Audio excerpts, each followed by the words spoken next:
और दोस्तों कैसे हो यार सारे। मैं आप सभी को वेलकम करता हूँ आप सभी के favourite YouTube channel JR college में, जो कि एक पार्ट है जेआर ट्यूटोरियल्स के चैनल का। और मेरा नाम है दोस्तों गौरव मुंद्रा और मैं कॉमर्स के बच्चों को 11th एंड 12th में ओसीएनएसपी पढ़ाता हूँ। और ये जो आज लेक्चर है ना दोस्तों, ये है 12th के एसपी के बच्चों का। तो जो मैथ्स वाले हैं आप जा सकते हो दोस्तों, मैं आपसे मिलूंगा ओसीएम में। और बाकी टीचर्स आई होप आपको मिलते जा रहे हैं, जैसे कि इकोनॉमिक्स की मैम हो गई, हमारे बीके के सर हो गए।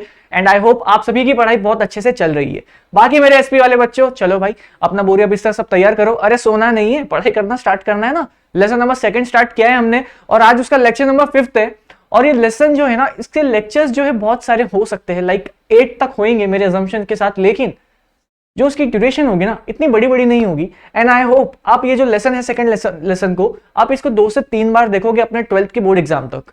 क्योंकि दोस्तों ये लेसन से ना 8 मार्क के क्वेश्चंस और बहुत सारे क्वेश्चंस, लाइक डिफरेंस बिटवीन में आपको एक क्वेश्चन देखने को मिलेगा। आपको दोस्तों अपना राइट शॉर्ट नोट पे एक क्वेश्चन देखने को मिलेगा और 8 मार्क्स के लिए तो 100% एक क्वेश्चन देखने को मिलेगा। ठीक है, तो करीबन 15 मार्क का इस लेसन से आता है एग्जाम में, तो इसके लिए ये लेसन इतना इंपॉर्टेंट है दोस्तों। और फिर इसी तरह से आपको ये सारे लेक्चर्स एक बार और देखना है, लाइक जितना हो सके उतनी बार देखो। और आपको समझ आ रहा है ना, आई होप आपको सब कुछ समझ में आ रहा है। और दोस्तों आपको हर एक टॉपिक का ना इंट्रोडक्शन जो है बहुत अच्छे से याद कर लेना है, चाहे वो शेयर्स हो, चाहिए वो इक्विटी, चाहिए प्रेफरेंस। और आगे हम जितने भी टॉपिक्स करेंगे आपको सारे टॉपिक्स का जो भी इंट्रोडक्शन होता है एकदम अच्छे तरह से प्रिपेयर करना है। और दोस्तों आप ये एक चीज समझ जाओ, पूरे 12th में इंट्रोडक्शन का ही गेम है। अब मैं ये वीडियो को स्टार्ट करने से पहले आपको इंट्रोडक्शन की वैल्यू में बताना चाहूंगा। देखो यार, इंट्रोडक्शन जब होता है आप कोई आंसर का इंट्रोडक्शन लिखते हो, समझिए 8 मार्क का क्वेश्चन है और उसमें उसने 6 पॉइंट्स आपको लिखने हैं, तो ये 6 पॉइंट के दोस्तों आपको 6 मार्क्स में से वो 5 ही देगा। बाकी 3 किधर गए? बाकी 3 दोस्तों हमें इंट्रोडक्शन में निकालना पड़ता है। तो ये चीज आप गलती करते हो दोस्तों। आपने टेस्ट अभी जो हुआ था ओसीएम का, उसमें भी बच्चों ने यही गलती करी। वो लोगों ने पता है इंट्रोडक्शन कितने लाइन का लिखा? अरे भाई 1 लाइन, 2 लाइन, 3 लाइन। 8 मार्क के इंट्रोडक्शन के लिए उन्होंने सिर्फ 3 लाइन लिखी है, लाइक 1 पॉइंट लिखा है सिर्फ। ठीक है, तो ऐसे में आपको फिर 4 से 5 मैंने उसमें भी बहुत ज्यादा मार्क्स दे दिए थे फर्स्ट टेस्ट के हिसाब से। लेकिन इसके लिए मैं ऐसे कह रहा हूं, इंट्रोडक्शन बहुत वैल्यू रखता है। और साथ ही साथ जब आप कोई पेपर लिखते हो ना, तो चेकर सबसे पहले क्या देखता है? नीचे से स्टार्ट करता है क्या आंसर पढ़ना? नहीं ना, ऑब्वियसली स्टार्ट पढ़ता है। तो अगर स्टार्ट का ही आपने कुछ 4-5 लाइन लिख दिया हो अच्छी तरह से, तो भाई चेकर जो है ना पूरी तरह से 200% इंप्रेस हो जाएगा।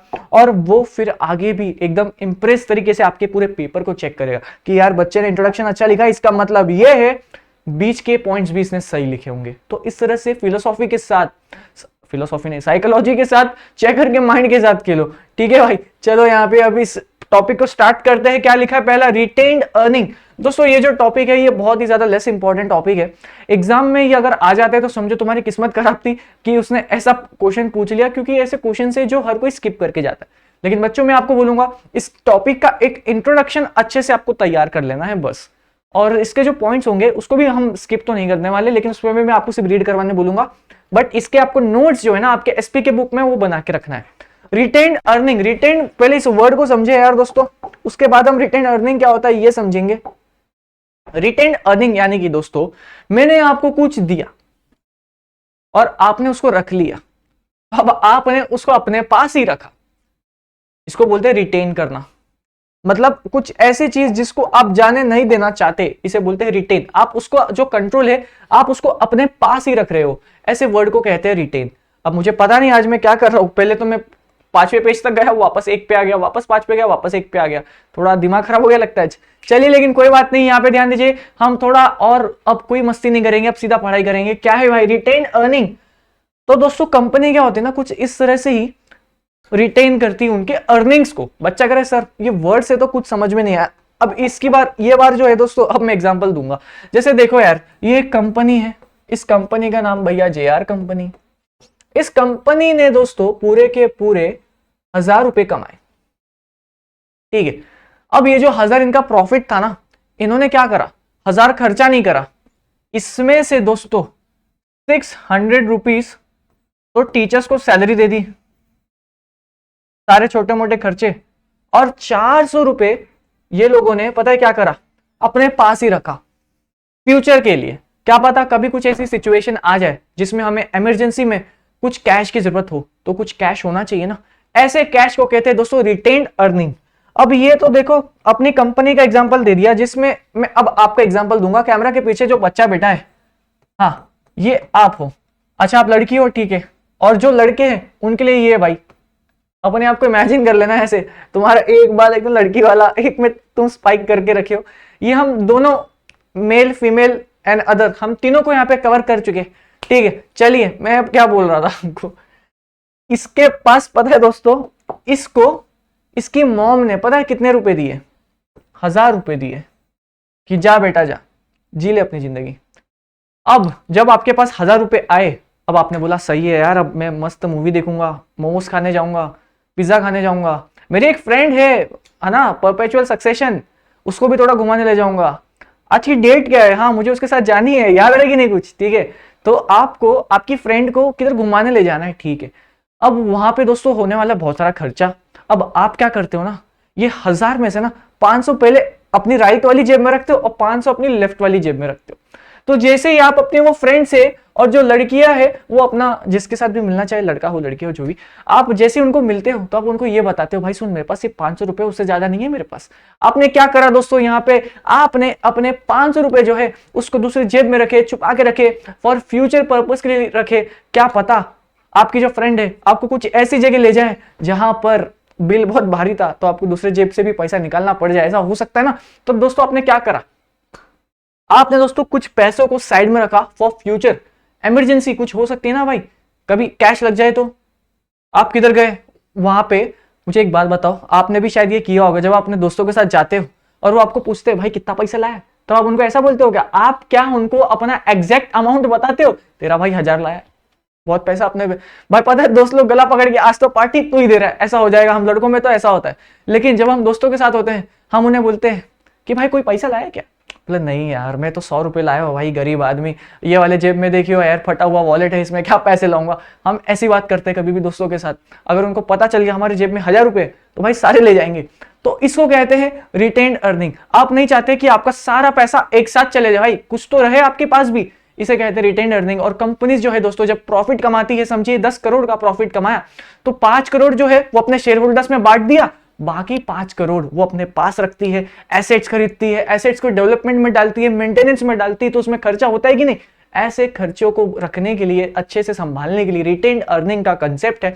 और रिटेन्ड अर्निंग का कंसेप्ट यहाँ पे एंड होता है दोस्तों। एंड आई होप आपको इसका जो हिंदी में मतलब है समझ में आया। एक बार हिंदी में समझ आ गया, हम इसको रीड करेंगे, आप खुद ही समझ जाओगे। चलो यहाँ पे, prudent company does not distribute entire profit earn among share holders. जितना भी प्रॉफिट कमाया हम सारे अपने शेयर होल्डर्स को नहीं बांटेंगे भाई, थोड़ा बचा के रखेंगे फॉर फ्यूचर। कुछ भी हो सकता है, कंपनी को क्या पता कोई अपना बिजनेस को डाइवर्सिफाई करना पड़े, भाई डाइवर्सिफिकेशन के लिए कुछ पैसे चाहिए, लेकिन कंपनी के पास पैसे ही नहीं है, क्योंकि जो प्रॉफिट कमाया था वो तो हमने लोगों में बांट दिया है, हमारे शेयर होल्डर्स में बांट दिया है ना। तो हम शेयर होल्डर्स को वापस कॉल करके तो नहीं बोल सकते अरे शेयर होल्डर सुनो ना भैया, जो आपको पैसे हमने दिए थे वो प्लीज वापस रिटर्न कर दो, शेयर होल्डर तुम्हें चप्पल जमा रहेगा। तो आप ऐसा नहीं कर सकते। तो ये ना हो तो इससे क्या करो, आप कुछ पैसे जो है पहले साइड में करके रख दो। ऐसे हम फंड्स को कहते हैं रिजर्व फंड्स। ऐसे वर्ड्स से यहाँ पे जो क्या यूज होता है, रिजर्व फंड। और रिजर्व फंड आई होप आपने ये जो कंसेप्ट है अकाउंट्स के सब्जेक्ट में अब तक सीख लिया होगा। चलो, profit is retained by company. Company कुछ प्रॉफिट संभाल के रखती है in the form of a reserve fund. याद रहे कि नहीं, समझ में आ रहा है सब, एकदम इजी। चलो, this reserves are retained earnings of company. ऐसे रिजर्व्स को रिटेन्ड अर्निंग बोलते हैं।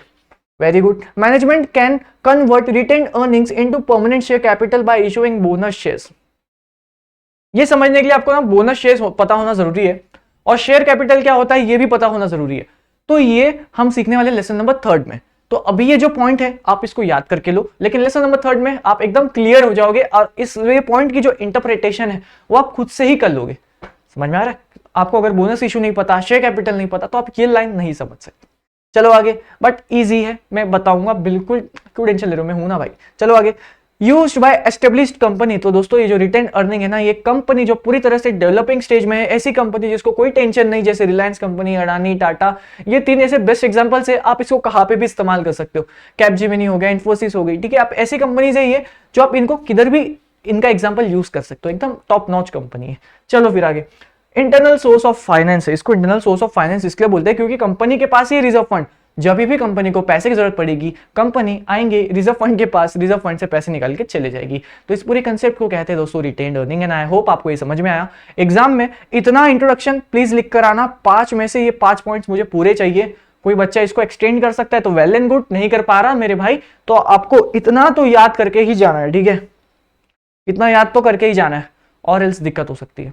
चेकर आपसे नाराज हो जाएगा, मे भी आपको उतने मार्क्स ना दे। थोड़े बाल सेट कर लूं पक्का। चलो ठीक है भाई, आगे अब देखते हैं भाई डिटर्मिनेंट्स ऑफ रिटेन्ड अर्निंग, मतलब आप कैसे डिटरमाइन कर सकते हो रिटेन अर्निंग को। लेट्स सी, इसमें पहला पॉइंट है total earning of a company. जितने भी कंपनी अर्निंग करे यार, सारी की सारी खर्चा मत करो, कुछ उसको साइड में रखो और उसको रिजर्व फंड बनाओ। अपने मन से लिख सकते हो, थोड़े से पॉइंट्स को आप यहाँ पे याद कर लेना बस। फर्स्ट पॉइंट ठीक है, अब रीड मार लेना इस पूरे कंसेप्ट को, ये वाले को, इसका बस इंट्रोडक्शन अच्छे से याद करना, ये 4 पॉइंट्स को थोड़ा सा याद कर लेना, इसके अंदर 1-2 बार रीड मार लेना, उसके बाद अपने मन से लिखना, कोई इशू नहीं। टैक्सेशन पॉलिसी देखो यार, अगर कंपनी बहुत ज्यादा पैसा कमा रही है तो उनको टैक्स भी देना पड़ेगा, अगर ज्यादा टैक्स लगेगा तो वो रिटेन अर्निंग नहीं कर पाएगी, यानी कि वो रिजर्व फंड में पैसे नहीं डाल पाएगी। ठीक है, लिख सकते हो अपने मन से, चलेगा, कुछ भी लिखो चलेगा। समझ में आ रहा ना भाई मैं क्या कर रहा हूँ? रिटेन अर्निंग क्या होता है ये समझाना, उसके बाद ये पॉइंट्स तो कुछ भी नहीं है फिर तो। डिविडेंड की पॉलिसी, कंपनी कुछ ऐसे डिविडेंड की पॉलिसी बनाए, यानी कि देखो कंपनी ने कमाए पूरे 100 रुपए, ये 100 रुपए का प्रॉफिट है, ठीक है, 100 रुपए के प्रॉफिट में इनको डिविडेंड एज ए डिविडेंड देना था, किसको? शेयर होल्डर्स को। पता है कितना डिविडेंड देना था? 90 रुपीज का डिविडेंड देना था इनको, ये इनकी पॉलिसी थी यार। मतलब सोचो दोस्तों, हमने सिर्फ 100 रुपए कमाए और 100 रुपए में अभी हम 90 रुपए तो सिर्फ डिविडेंड में दे देंगे यार। 10 रुपए से क्या होएगा? इलेक्ट्रिसिटी बिल, सैलरी वगैरह कैसे पे करेंगे हम? एक काम करो, डिविडेंड की पॉलिसी को चेंज करो। हम हमारे शेयर होल्डर्स को डिविडेंड 90 रुपए नहीं दे सकते, इतना हमारे पास पैसे नहीं है, हम 30 रुपए की डिविडेंड देंगे आपको। ये इनने अपनी पॉलिसी में ही बदल कर दिया, इनकी पॉलिसी चेंज हो गई। इसे कंसेप्ट को हम कहेंगे डिविडेंड पॉलिसी में चेंज करना। एंड आई होप आपको ये समझ में आया। चलिए आगे, गवर्नमेंट कंट्रोल देखिए, ऑब्वियस बात है गवर्नमेंट का कंट्रोल आपको पता ही है हर चीज में होता है, और इसमें भी होएगा ही। तो रिटेन अर्निंग में जब कंपनी अपने ज्यादा अर्निंग्स रिटेन करने लग जाती है, यानी कि रिजर्व फंड्स में ज्यादा डालने लग जाती है, तो गवर्नमेंट के नजर में आ जाता है कि यार ये लोग इतना पैसे कमा रहे हैं तो ये सब रिजर्व फंड में क्यों डाल रहे हैं, इसका इस्तेमाल करो। तो गवर्नमेंट कंट्रोल भी आपके ऊपर होगा, बस ये लिखना है यहाँ पे। समझ में आया रिटेन अर्निंग्स? चलो गाइज लेट्स गो। और ये है अपना आज का सेकंड टॉपिक। और दोस्तों इसी के साथ हमारा ओनरशिप कैपिटल वाला कंसेप्ट पूरा होता है कंप्लीट। ओनरशिप कैपिटल में क्या क्या आता था? शेयर्स और रिटेन्ड अर्निंग्स। आज ये दोनों टॉपिक कंप्लीट हो चुके हैं। अब जो नेक्स्ट टॉपिक है वो है अपना बोरोड कैपिटल का। अरे ये लेसन के पेज नंबर 1 पे आ जाओ यार, याद आ रहा है या नहीं, या सिर्फ मैं अपने आप से ही बातें कर रहा हूं? याद आ रहा है ना पक्का, या सब भूल गए? याद है हमने यहाँ पे वो टेबल टाइप फॉर्म में बनाया था, फर्स्ट लेक्चर जाकर देखो। हाँ ठीक है, वेरी गुड, याद आ रहा है, ओके चलो अच्छी बात है। उसमें दोस्तों हमने सीखा था बोरोड कैपिटल। अब दोस्तों मैं आपको एक चीज बताना चाहूंगा, सब यहां पे फोकस करेंगे, आउट ऑफ टॉपिक जा रहे हैं, आउट ऑफ हम सिलेबस जा रहे हैं। इन दी एंड उसका जो सॉल्यूशन होगा ना वो आपको बुक पे ही ले आएगा। तो हम जब यहां से देखेंगे तो हम बस इसको रीड करेंगे और आप तुरंत समझ जाओगे। लेकिन आप, मैं जब बता रहा हूं ये आपको समझना थोड़ा पहले से जरूरी है। दोस्तों मुझे एक बात बताओ, यहाँ पे ये एक इंसान है और ये कैमरा के पीछे वाला बच्चा है। अगर आपको लोन चाहिए, लोन लेना ही, इससे पहली बात तो बोरोड कैपिटल कहते हैं। आप किसी से खरीद रहे हो, आप किसी से बाय कर रहे हो, किसी से बोरो कर रहे हो, खरीदना नहीं। जब हम किसी से पैसे उधार पे लेते हैं तो यहाँ पे जो वर्ड यूज होता है बोरो वाला वर्ड यूज होता है, तो ये वही है बोरोड कैपिटल। यहाँ पे आप किससे क्या कर रहे हो? उधार ले रहे हो, तो बोरो कर रहे हो ना। तो हम सारे लेंड वाले मनी, सारे लेंडिंग वाली मनी का एग्जाम्पल्स यहाँ पे आता है। जैसे देखो यार, अभी आप यहाँ पे ये आप हो, आपको दोस्तों क्या करना है ना, आपको लोन चाहिए। आपको लोन चाहिए रहता है तो आप किधर जाते हो? बच्चा करे सर मैं तो बैंक में जाता हूं सीधा। ठीक है, मतलब सर मैं कभी गया नहीं हूं लेकिन मैंने ऐसा सुना है कि बैंक में जाना होता है। Okay very good. बच्चा करे सर, हाँ हाँ बोलो, मैं ना जब गांव जाता था, ठीक है, वहां पे पता है क्या होता था? बोलो बोलो। हमारे गांव में ना सर बैंक तो नहीं है, हमारे यहाँ पे गांव में एक ऐसा अमीर साहब, कोई तो अंकल है, बहुत पैसा है उनके पास, वो लोगों को ना लोन देते हैं और थोड़े से ज्यादा इंटरेस्ट पे चार्ज करते हैं। जैसे बैंक वाला अगर इंटरेस्ट चार्ज करता है लोन पे तो 10% करता होगा, तो ये जो अंकल है हमारे गांव के, ये 15% चार्ज करते हैं। अब हमारे गांव में बैंक नहीं है तो अनफॉर्चुनेटली जो गांव के लोग हैं ना, उनको अगर लोन चाहिए होता है तो वो ऐसे लोगों के पास जाते हैं और बैंक से ज्यादा इनको यहाँ पे इंटरेस्ट देना पड़ता है। ऐसा हुआ है कि नहीं कभी? असली में होता है ना ऐसा? बिल्कुल होता है ना, क्यों नहीं होता है यार? आप मुझे बताओ, क्या लोन देने का हक सिर्फ और सिर्फ बैंक के पास ही है? नहीं ना, हम भी दे सकते हैं। अगर आपके पास उतनी पैसे है, उतनी क्षमता है कि अगर आपके पास कुछ गलत हो जाए तो आप उस खुद ही संभाल लो, आप भी लोन दो, कोई प्रॉब्लम नहीं। दोस्तों ऐसी आप मानोगे नहीं, ऐसी कंपनीज फॉर्म होती है, ऐसी कंपनीज फॉर्म होती है जिनका काम ही सिर्फ और सिर्फ पता है क्या है, लोन देना। और मैं आपको बता दूं दोस्तों, अगर आप कोई बैंक की बात करते हो तो डायरेक्ट बैंक नहीं बनती, सबसे पहले वो एक कंपनी बनती है, फिर वो कंपनी आरबीआई से बैंकिंग बिजनेस करने का सर्टिफिकेट लेती है और वो तब जाके बैंक बनती है। ठीक है, तो ये जितने भी बैंक देख रहे हो ना आप, ये इन द हैंड, इनका जो स्टार्टिंग था ना, ये हमेशा ये बैंक तो है ही, लेकिन ये साथ ही साथ कंपनी भी है। तो ये पहले कंपनी बनती है, फिर ये कंपनी बनने के बाद आरबीआई के पास जाती है, अरे आरबीआई सुनो ना, मुझे बैंकिंग बिजनेस करना है तो प्लीज आप सर्टिफिकेट दे दो। और फिर आरबीआई इनको बैंक करने की, बैंकिंग बिजनेस में आने की सर्टिफिकेट देती है। और जब ये सर्टिफिकेट होगा तभी ये as a valid company, as in the banking sector काम कर सकते हैं। तो ये था मेरा आपको आउटसाइड नॉलेज कुछ सिलेबस देना। और ये जो बैंक है ना दोस्तों, अब आपको पता ही होगा, ये लोग लोन देते हैं तो इन पे ना आपको ना अपनी कुछ सिक्योरिटी रखनी पड़ती है, जिसको कोलैटरल सिक्योरिटी बोलते हैं, यानी कि समथिंग इन रिटर्न आपको वहां पे एज अ सिक्योरिटी प्लेस करना पड़ता है। जैसे अब मैं ना लोन लेना चाहता हूँ 20 लाख रुपए का, क्या बैंक में मैं जाऊंगा, अरे बैंक सुनो ना भाई, 20 लाख का लोन चाहिए, बहुत पैसा अपने पास। बैंक वाला बोलेंगे ठीक है हम आपको 20 लाख का लोन तो दे देंगे, लेकिन रिपेमेंट आप कर दोगे, इसकी क्या गारंटी। मैं बोलूंगा अरे यार बात तो तेरी सही है। तो बैंक वाला मुझे बोलेगा अच्छा एक काम करो, आपके पास खुद का घर है। मैं बोलूंगा हाँ खुद का घर है। एक काम करो, आपके घर के पेपर्स जो है, प्रॉपर्टी पेपर्स, वो हमारे पास एज अ कोलैटरल सिक्योरिटी रखवा दो। आपके घर के पेपर्स के नाम पे मैं आपको लोन दूंगा। ठीक है, लोन मिल गया। और जिस दिन भाई मैंने बैंक की रिपेमेंट नहीं करी लोन की, वो मेरे घर उठा के ले जाएंगे, मतलब घर की जो ओनरशिप अपने नाम कर लेंगे। तो बैंकिंग बिजनेस कुछ ऐसा चलता है, एंड आई होप ये चीज तो हर सभी बच्चे को पता है। तो बस ये दोस्तों यही बताना चाह रहा था, मैं थोड़ा सा ब्रशअप करना चाहता था आप सभी के कंसेप्ट को। आप ये समझो, तो जो लोन वगैरह बिजनेस होता है ना, ये सिर्फ और सिर्फ बैंक ही नहीं करता, बहुत सारी कंपनीज होती है जिनका मेन पर्पज ही यही होता है कि हमें पैसे लेंड करने हैं। ठीक है, समझ में आ रहा है। और बहुत पैसा है इसमें, इस चीज में। कोई कंपनी मतलब कोई फ्यूचर में खोलना चाहते हैं तो बहुत पैसा है इसमें, लेकिन आप इतना याद रखो, ये बिजनेस को स्टार्ट करने के लिए भी आपके पास बहुत पैसा होना चाहिए। लाइक अभी गवर्नमेंट का एक नोटिफिकेशन आया, अगर किसी को एसेट रिकंस्ट्रक्शन कंपनी बनना है तो उसके पास 300 करोड़ का नेट ओन फंड होना चाहिए, नेट ओन्ड फंड। तो अगर आपके पास 300 करोड़ नहीं है, आप एआरसी, एसेट रिकंस्ट्रक्शन कंपनी खोल ही नहीं सकते। पहली इसकी क्राइटेरिया है, एआरसी का नेट ओन फंड इतना होना चाहिए और आपके पास आरबीआई से रजिस्ट्रेशन सर्टिफिकेट होना चाहिए। अगर वो रहेगा आपके पास तब हम आपका नाम रजिस्ट्रेशन करेंगे, नहीं तो नहीं करेंगे। तो ये इतना आसान नहीं होता, बैंक का बिजनेस खोलना बहुत डिफिकल्ट काम है। मैं यही बताना चाह रहा था, मतलब हम जैसे मिडिल क्लास आदमी शायद नहीं कर सकता। इन शॉर्ट इसकी रियलिटी ये। चलिए बाकी additional capital can be raised bye. अब मैं आपको ये बोल रहा हूं, अगर किसी को लोन चाहिए होता है ना तो वो बैंक के पास जाएगा। यहाँ पे हम बैंक यानी कि हम सारे लोग को कंसिडर कर रहे हैं, जो जो लोन प्रोवाइड करता है। ठीक है, वो जाएगा, उनको बोलेगा। अब आपके पास दोस्तों आपको पता ही होगा आज हम लोन कितने फील्ड में ले सकते हैं। एजुकेशन लोन मिलता है, बिजनेस लोन मिलता है, कार लोन मिलता है, बाकी बहुत सारी चीजों पे भी लोन मिलता है। तो ऐसे ही दोस्तों अगर आपको चाहिए रहता है तो जो लोग जाते हैं। अब ऐसे ही दोस्तों कल उठ के मुझे अगर बिजनेस करना है और मैं बैंक के पास जाऊंगा तो बैंक वाले क्या मुझे हेल्प करेंगे, इसकी कोई गारंटी नहीं है। क्योंकि बैंक को बदले में मैं कोलैटरल सिक्योरिटी क्या दूंगा, मेरी तो अब तक कंपनी ही नहीं खरीदी, ना ही मेरी कंपनी का नाम अब तक रजिस्टर हुआ है। तो बैंक वाले उनको डर लगेगा नहीं मेरे को लोन देने पे। वो लोग सोचेंगे यार इसको अपना कंपनी खोलना है, इसके लिए इसको 10 लाख का लोन चाहिए, क्या गारंटी इसकी कंपनी खुले, क्या गारंटी ये इसकी जो कंपनी है लीगल काम करे, और क्या पता ये मेरे पैसे लेकर बाहर भाग जाए। इसको फ्यूजिटिव इकोनॉमिक ऑफेंडर बोलते हैं। अगर कोई पैसा लेकर देश के बाहर चले जाए इसको फ्यूजिटिव इकोनॉमिक ऑफेंडर बोलते हैं। तो जैसे विजय माल्या जो है ये क्या है, FEO, फ्यूजिटिव इकोनॉमिक ऑफेंडर। तो हाँ, मैं क्या हो गया, वो भी फ्यूजिटिव इकोनॉमिक ऑफेंडर होना चाहता हूं। मैं पैसे लेके भाग जाऊंगा, बैंक के दिमाग में ये ख्याल आएगा कि नहीं आएगा, बिल्कुल आएगा।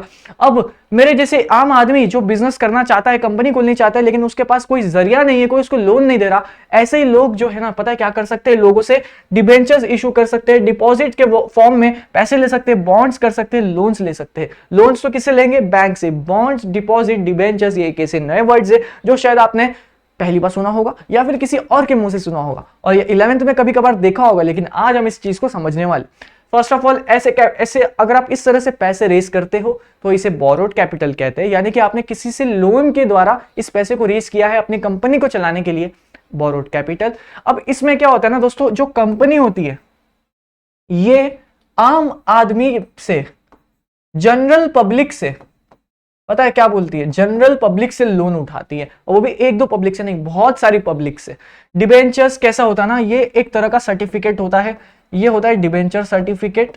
अगर कोई कंपनी इशू करती है ना, ये डिबेंचर सर्टिफिकेट कुछ इस तरह से होएगा, नेम डिबेंचर सर्टिफिकेट। अब कंपनी क्या करेगी ना, कंपनी इन सबसे पैसे ले लेगी, कंपनी ने इन सबसे पैसे ले लिए, वाह क्या लाइन मारा मैंने सीधा उनके टकले पे।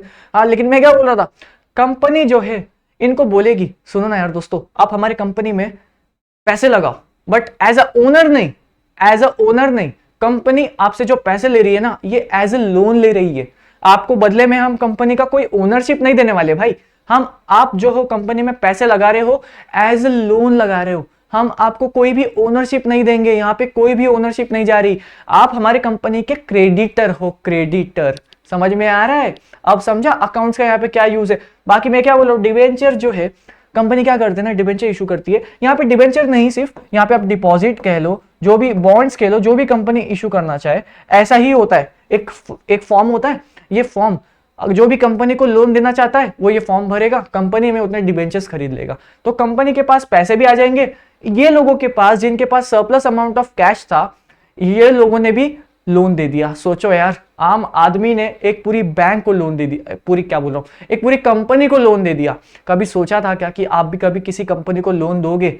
कभी ऐसा हिम्मत हुआ था क्या? आपके दिमाग में तो यही ख्याल आता होगा, यार कंपनी को लोन देने के लिए यानी कि 1000 करोड़ तो मिनिमम लगते होंगे, एक अकेला इंसान 1000 करोड़ कैसे देगा? एक अकेला इंसान कभी देता ही नहीं है। इतने सारे जनरल पब्लिक होती है ना, लाखों हजारों लोग होते हैं एक कंपनी को। अगर हर 1000 आदमी कंपनी को 1-1 लाख रुपए दे देगा तो कंपनी के पास कितने पैसे हो जाएंगे, आप यही सोच सकते हो। तो कंपनी जो है इस तरह से लोन लेती है। कंपनी कभी भी बैंक के पास नहीं जाती है, क्योंकि बैंक ना अक्सर बहुत high rate of interest charge करते हैं। अभी ये लोगों को पता है समथिंग इन रिटर्न, इनने लोन दिया तो बदले में इनको कुछ मिलना चाहिए ना। तो कंपनी जो है इनको दोस्तों हर महीना या हर साल में, जैसे ये लोग के बीच में एग्रीमेंट हुआ हो, हर साल में या हर महीना या हर 15 दिन में कंपनी इनको उस चीज का इंटरेस्ट पे करते जाती है। इस तरह से ये पूरा कंसेप्ट है बोरोड कैपिटल का। इस तरह से ही डिबेंचर्स, डिपॉजिट, बॉन्ड्स, लोन्स काम करता है। एंड आई होप आपको समझ में आया। ठीक है, ये आउट ऑफ सिलेबस था ही नहीं। इन द एंड हम पूरा घुमाकर ये पूरे पेज को मैंने समझा दिया।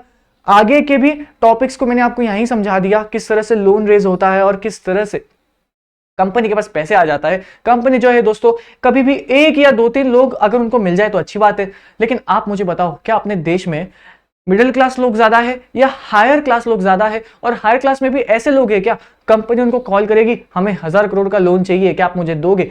कंपनी पता है क्या प्रेफर करेगी? कंपनी मिडिल क्लास लोगों को कॉल लगाए, यानी उनको बताए कि सुनो ना, आप हमारे यहाँ इन्वेस्टमेंट करो, आप हमारे यहाँ पैसे डालो, हम आपको हर महीने में थोड़ा थोड़ा रिटर्न करते जाएंगे। इस तरह से ये कंसेप्ट चलता है। कंपनी को भी इजी पड़ता है, कंपनी के साथ कंपनी का कोई भी ओनरशिप नहीं गया, बोरोड कैपिटल है ना भाई, बोरोड कैपिटल है। तो एग्जाम में क्या होता है ना दोस्तों, ओनरशिप कैपिटल, बोरोड कैपिटल में डिफरेंस बिटवीन आता है, शेयर्स में, डिबेंचर्स में डिफरेंस बिटवीन आता है। मोस्ट इंपॉर्टेंट क्वेश्चन है भाई ये दोनों। ठीक है, तो आप इसको अच्छे से कर लेना। एंड आई होप आपको ये समझ में आया। और आज का ये आखिरी टॉपिक जिसको हम लगाएंगे 2 मिनट, और ये छोटा सा लेक्चर 30 मिनट्स मैक्सिमम से, और अभी भी 7 मिनट बचे 30 को होने के लिए, तो कोई टेंशन ना लो। एंड ये छोटा सा लेक्चर है, आपको समझ में आ रहा है भाई सब कुछ। चलो भाई, डिबेंचर्स क्या होता है, फाइनली हम इस टॉपिक पे आ चुके हैं जिसका हम 11 से वेट कर रहे थे। आप सभी वेट कर रहे थे कि कुछ सर नया कब सीखने को मिलेगा, तो ये सब कुछ नया है भाई, डिबेंचर्स। चलिए समझ गया ना कि ये एक बोरोड कैपिटल का पार्ट है, इसमें कोई ओनरशिप नहीं जाती। अगर कोई पर्सन डिबेंचर में इन्वेस्टमेंट कर रहा है, यानी कि वो कंपनी का क्रेडिटर है, कंपनी उसको एज ए लोन ले रही है और बाद में उसके पैसे चुका देगी, है ना। Debentures one of the principal source of raising borrowed capital to meet the long term and medium term financial needs. Point खाने का काम मैंने आपको पूरा बना के दिया इंट्रोडक्शन। मिनिमम ये 6 लाइन तो आपको लिखनी है, और अगर कोई बच्चा 6 का 8 लिख कर आ जाता है अच्छी बात है, लेकिन एग्जाम में इतना टाइम नहीं मिलेगा। तो ये अच्छी तरह से इस पूरे को याद कर लेना, ठीक है, इतना सफिशिएंट है। मैं आप इसको स्क्रीनशॉट ले सकते हो, इतना सफिशिएंट है दोस्तों। और इतना आपको एग्जाम में ये 6 के 6 लाइन लिख के आने ही है, इससे कोई कट शॉर्ट नहीं करेगा। आपको एक्सटेंड भी करना है तो ठीक है, बट मैं पहली बार बोलूंगा इतना काफी है इंट्रोडक्शन, ठीक है, इतना इंट्रोडक्शन काफी है, चिल करो। चलो भाई क्या लिखा है, पहला पॉइंट तो खाने का पॉइंट था कि ये एक बहुत ही मेजर सोर्स है, कंपनी जो है अपना ओनरशिप नहीं देकर एज अ लोन पैसे रेस कर रही है, ठीक है। Term debenture is derived from a Latin word debere which means to owe. Point खाने का काम है। डिबेंचर जो वर्ड है लैटिन वर्ड से आया है और इसका मीनिंग क्या है, ओ करना। आप किसी को कुछ उधार पे बोरो कर रहे हो आप किसी से कुछ, ठीक है भाई। Term is not defined clearly under the companies act 2013। Companies act 2013 बोलती है भाई डिबेंचर हम आपको डिफाइन नहीं करते हमारे लॉ में, ठीक है, कोई बात नहीं, कंपनीज एक्ट की इच्छा, हम कौन है बोलने वाले। देखा 3 पॉइंट यहाँ पे सिर्फ और सिर्फ खाने का काम कर रहा है, खाने का काम कर रहा है, यानी कि सिर्फ आंसर को लेंदी करने का काम कर रहा है। चलो फिर आगे, डिबेंचर मींस, अब यहां से ये मोस्ट इंपॉर्टेंट लाइन स्टार्ट होती हुई, डिबेंचर मींस अ डॉक्यूमेंट, ये एक डॉक्यूमेंट की तरह होगा। हमने बात किया था एग्जांपल में, हमने सब कुछ समझ लिया यार, एग्जांपल बहुत सही सेट हुआ है। नहीं समझ आ रहा प्लीज कांटेक्ट कीजिएगा, मैं बताता हूं, वापस बताऊंगा, समझाऊंगा अच्छे से, लेकिन ये तुम्हें समझना बहुत जरूरी है, ये पूरा लेसन इंपॉर्टेंट है।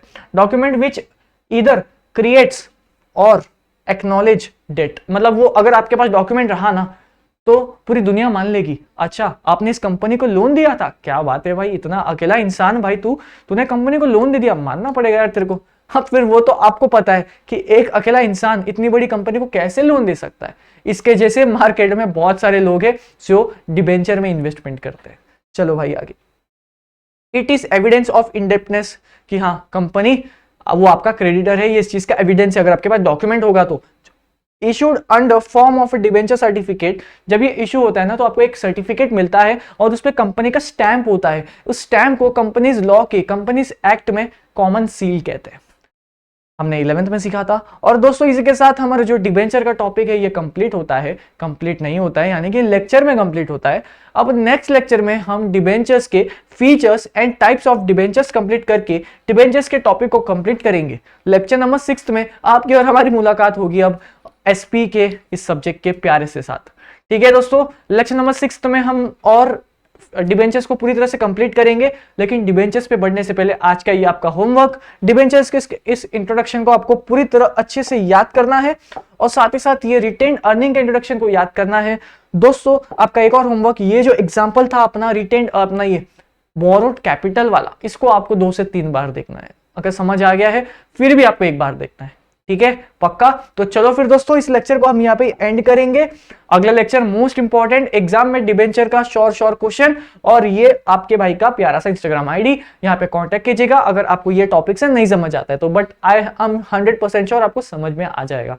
और दोस्तों लाइक कर देना अब यार इस वीडियो को, अच्छे से समझाना टॉपिक, अब समझा यहाँ तक देख रहे हो आप तो मतलब टॉपिक समझ गया होगा, तो दोस्तों प्लीज लाइक कर देना, दोस्तों के साथ शेयर करो, अपने दोस्तों को बताओ यार यहाँ पे कितनी अच्छे तरह से पढ़ाई हो रही है, एक हमारे बारे में फीडबैक दो उनको, और यहाँ पे खींचो अपनी फैमिली को, हमें और स्ट्रॉन्ग करना है, ठीक है। और हमारे ही चैनल से प्यारे से हमारी जो फैमिली है, यहाँ से एक बच्चा 12th में कोई तो हाईएस्ट भाई यहाँ से बना के ही रहूंगा मैं, एटलीस्ट मेरे 2 सब्जेक्ट में ओसीएन एसपी में तो मेरी गारंटी है कि कोई ना कोई बच्चे तो होंगे ही मेरे जो 90+ पक्के लाने वाले। मैं बहुत भरोसा कर रहा हूँ तुम लोग पे, नाम रोशन करके आना, ठीक है। चलो भाइयों ये लेक्चर को हम यहाँ पे एंड करते हैं, मिलता हूं आप सभी से नेक्स्ट लेक्चर में नेक्स्ट सब्जेक्ट के साथ, तब तक के लिए मजे करो, पढ़ाई करो।